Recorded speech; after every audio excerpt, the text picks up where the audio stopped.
ഈ ബോബി ചെമ്മണ്ണൂർ എന്ന് പറയുന്ന കക്ഷിയെ കാണുന്ന കാഴ്ചയിൽ ചെവുക്കല്ലെന്ന് അടിച്ചു പൊട്ടിക്കണം എന്ന് തോന്നിയിട്ടുള്ള രീതിയിലുള്ള പ്രവൃത്തികളാണ് എല്ലാ രീതിയിലും അയാൾ പ്രവർത്തിച്ചിട്ടുള്ളത്, കാണിച്ചിട്ടുള്ളത്.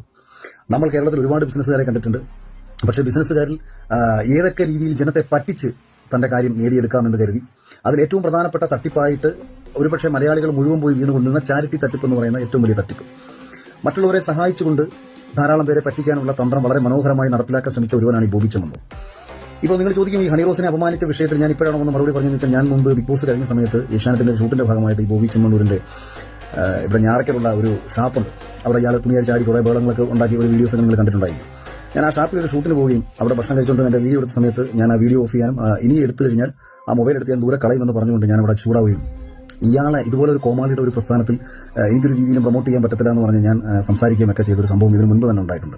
അപ്പോൾ ഏഷ്യാനെറ്റിൽ നിന്ന് എൻ്റെ അടുത്ത് വന്ന് പറഞ്ഞു, ഇത് നമ്മുടെ സ്പോൺസേഴ്സ് ആണെന്ന് പറഞ്ഞ സമയത്ത് ഇത് നമ്മുടെ സ്പോൺസേഴ്സ് അല്ല, നിങ്ങളുടെ സ്പോൺസേഴ്സ് എന്ന് പറഞ്ഞ് സംസാരിച്ചാൽ മതി എന്ന് തന്നെ എൻ്റെ നിലപാട് ഞാൻ അന്നേ വ്യക്തമാക്കിയതാണ്. അതുകൊണ്ട് തന്നെ ഇത് കേവലം ഒരു ഹണി റോസിനെ ആക്ഷേപിച്ചു എന്നുള്ളത് മാത്രമല്ല, പൊതുവെ സ്ത്രീകളെ വെറും പരിഹാസ രൂപേണ മാത്രം കണ്ടുകൊണ്ടിരിക്കുന്ന ഈ ഒരു കോമാളിക്ക് കിട്ടിയ ഏറ്റവും വലിയ ഒരു അടിയായിട്ട് തന്നെയാണ് ഞാനിപ്പോൾ പോലീസ് എടുത്തേക്കുന്ന ഈ തീരുമാനത്തെ കാണുന്നത്. അതുകൊണ്ട് പ്രത്യേക അഭിനന്ദനങ്ങൾ കേരള പോലീസിനും, അല്ലെങ്കിൽ ഇത്തരം ആക്ഷേപങ്ങൾ സഹിക്കേണ്ട എന്ന് തീരുമാനിച്ച ഹണി റോസിനും ഹൃദയം നിറഞ്ഞ അഭിനന്ദനങ്ങൾ ഞാൻ അർപ്പിക്കുകയാണ്.